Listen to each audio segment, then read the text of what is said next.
Le Pakistan, un pays au cœur de l'Asie du Sud, est bien plus qu'une simple frontière géographique. Il est un carrefour où se rencontrent les civilisations, les cultures et les religions. Avec des montagnes majestueuses au nord, des plaines fertiles au centre et des côtes baignées par la mer d'Arabie au sud, ce territoire est une mosaïque de paysages et de traditions. La diversité culturelle du Pakistan est une richesse qui se reflète dans ses langues, ses coutumes et bien sûr dans ses pratiques religieuses. Cependant, dans ce large éventail de croyances, la religion prend une place centrale, façonnant la société et la politique du pays. Au-delà de la simple dimension spirituelle, la religion au Pakistan est un vecteur d'identité nationale, un héritage colonial et une force qui structure les relations sociales. Depuis la partition de 1947, la religion musulmane, plus précisément l'islam sunnite, occupe une position dominante, et ce choix n'est pas le fruit du hasard. C'est le résultat de siècles d'influences politiques, historiques et culturelles. Mais à travers ce prisme religieux dominant, que devient la place des autres croyances? Quel est le rôle des minorités religieuses dans cette société musulmane prépondérante? Ces questions sont au cœur de notre réflexion sur la vie religieuse au Pakistan. L'islam, bien que majoritaire, est-il le seul pilier de la nation? Ou existe-t-il des espaces de tolérance, voire d'intégration, pour d'autres visions spirituelles? Lorsqu'on évoque la question religieuse au Pakistan, c'est l'islam qui émerge naturellement comme le pilier principal de la société. Environ 95% des Pakistanais sont musulmans, avec une majorité de sunnites. Mais pour comprendre la place de l'islam dans ce pays, il faut d'abord se pencher sur ses racines profondes et son ascension dans l'histoire de la région. L'islam a pénétré le territoire pakistanais dès les premiers siècles de notre ère, mais c'est surtout à partir du 7e siècle, avec les invasions musulmanes, que l'islam s'est implanté durablement.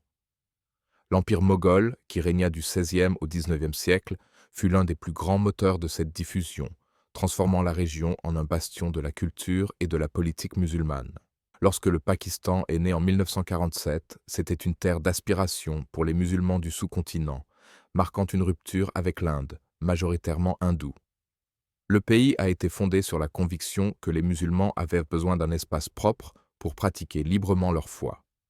Cette idéologie fondatrice est restée au cœur de l'identité pakistanaise, avec l'islam non seulement comme religion, mais aussi comme fondement de la politique et des valeurs sociales. Il est essentiel de noter que la prédominance de l'islam ne s'est pas seulement manifestée par la construction de mosquées ou de lieux de culte. La charia, ou loi islamique, a façonné les institutions juridiques et politiques du pays, et bien que le Pakistan soit une république parlementaire, l'islam continue de jouer un rôle déterminant dans la régulation de la vie publique et privée. Si l'islam est indiscutablement la religion dominante au Pakistan, il serait réducteur de considérer le pays comme un monolithe religieux.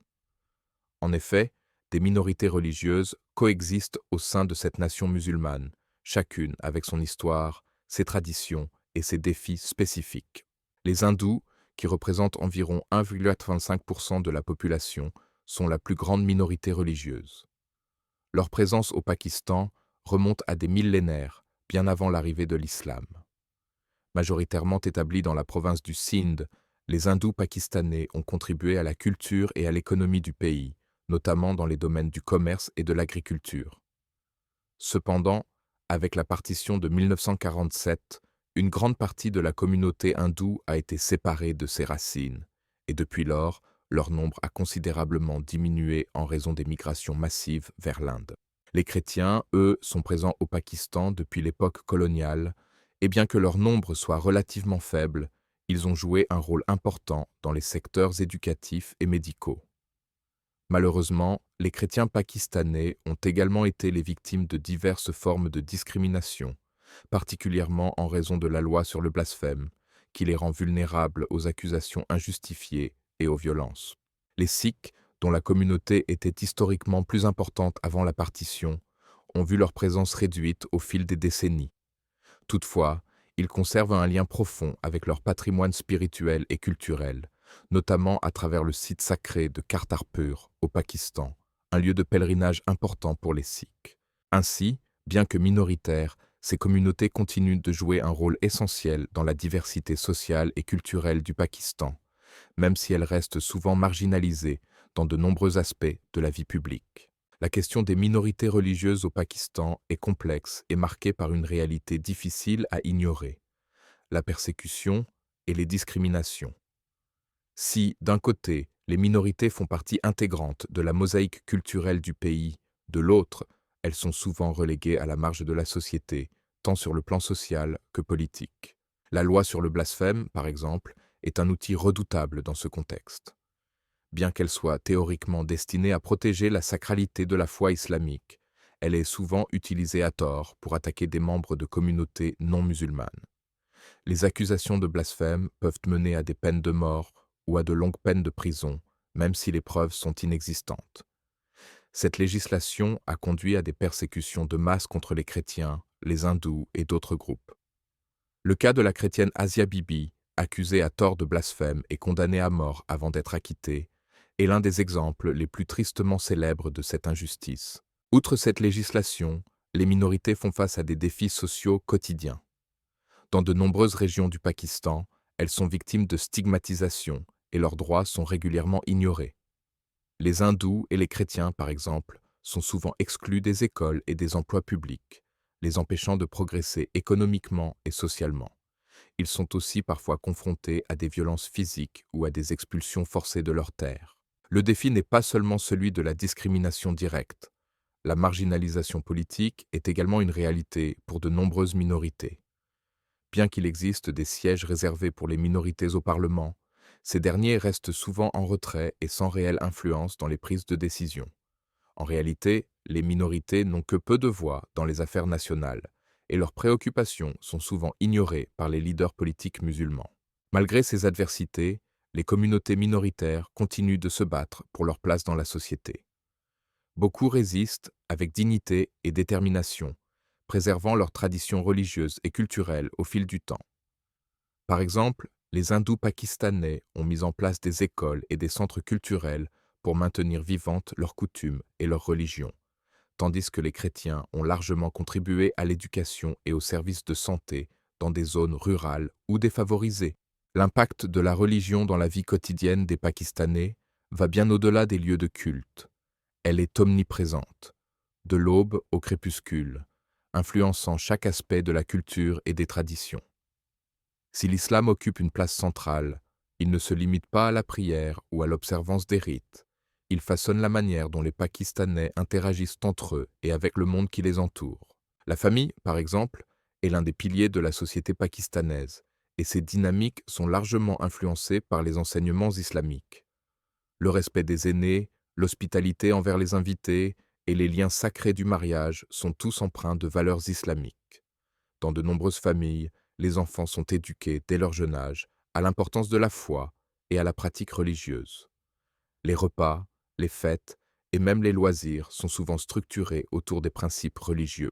Les célébrations religieuses comme l'Aïd al-Fitr et l'Aïd al-Adha sont des événements majeurs qui réunissent les familles et les communautés. Elles sont l'occasion de partager des repas, de faire des dons aux plus démunis et de renouveler les liens spirituels entre les croyants. Ces moments festifs ne sont pas seulement religieux, mais aussi culturels, car ils rappellent l'importance de la solidarité et du partage dans la société pakistanaise. Mais au-delà des rituels quotidiens, la religion au Pakistan se mêle également à l'art et à la culture. La poésie soufie, par exemple, est une forme d'expression profondément ancrée dans la culture pakistanaise. Des poètes comme Allama Iqbal ont transcendé les frontières religieuses pour insuffler une dimension spirituelle dans la vie quotidienne. Iqbal, souvent considéré comme le poète national du Pakistan, a écrit des vers inspirants sur l'âme humaine, l'amour divin et l'identité nationale. La musique qawwali, qui est intimement liée aux pratiques soufis, est un autre exemple de la fusion entre croyances et culture. Ces formes d'art transcendent les simples manifestations religieuses pour s'inscrire dans l'imaginaire collectif du peuple pakistanais. Dans un contexte où la politique et la religion sont souvent indissociables, l'influence de la foi islamique se fait aussi sentir dans la gestion des affaires publiques. La charia, bien qu'interprétée différemment selon les courants, continue de guider le système judiciaire et d'impacter les lois relatives à la famille, à l'héritage et même aux libertés individuelles. Cette omniprésence de la religion dans les domaines publics et privés est le reflet d'une société où la spiritualité n'est jamais très loin de la vie quotidienne. Le Pakistan, avec son histoire riche et complexe, demeure un pays où la religion occupe une place centrale. L'islam, à travers ses diverses branches, forme le fondement de l'identité nationale et guide de nombreuses décisions politiques et sociales. Cependant, au-delà de la majorité musulmane, les minorités religieuses, bien que souvent confrontées à des défis et des discriminations, continuent de jouer un rôle significatif dans la culture et l'héritage du pays. Leur résilience face à l'adversité et leur capacité à préserver leurs croyances et leurs traditions témoignent de la force de la diversité religieuse au Pakistan. En fin de compte, la question n'est pas simplement de savoir quelle religion domine, mais comment cette diversité religieuse coexiste, malgré les tensions et les conflits. L'histoire et la situation actuelle du Pakistan nous rappellent que chaque croyance, quelle qu'elle soit, a sa propre place dans la société et contribue à façonner l'identité collective d'une nation. Dans un monde de plus en plus polarisé, la tolérance, la compréhension mutuelle et le respect des différences restent les clés de la paix et de l'harmonie. Si cette analyse vous a intéressé, n'hésitez pas à partager votre opinion en commentaire. Quelle est, selon vous, la place de la religion dans une société moderne comme celle du Pakistan? Partagez vos réflexions et engageons un dialogue constructif. Mettez un like si vous avez trouvé cette vidéo utile et captivante. N'oubliez pas de vous abonner à la chaîne pour ne pas manquer nos prochaines analyses sur des thèmes culturels et spirituels à travers le monde. Chaque vidéo vous permettra d'explorer en profondeur des sujets fascinants qui façonnent nos sociétés contemporaines.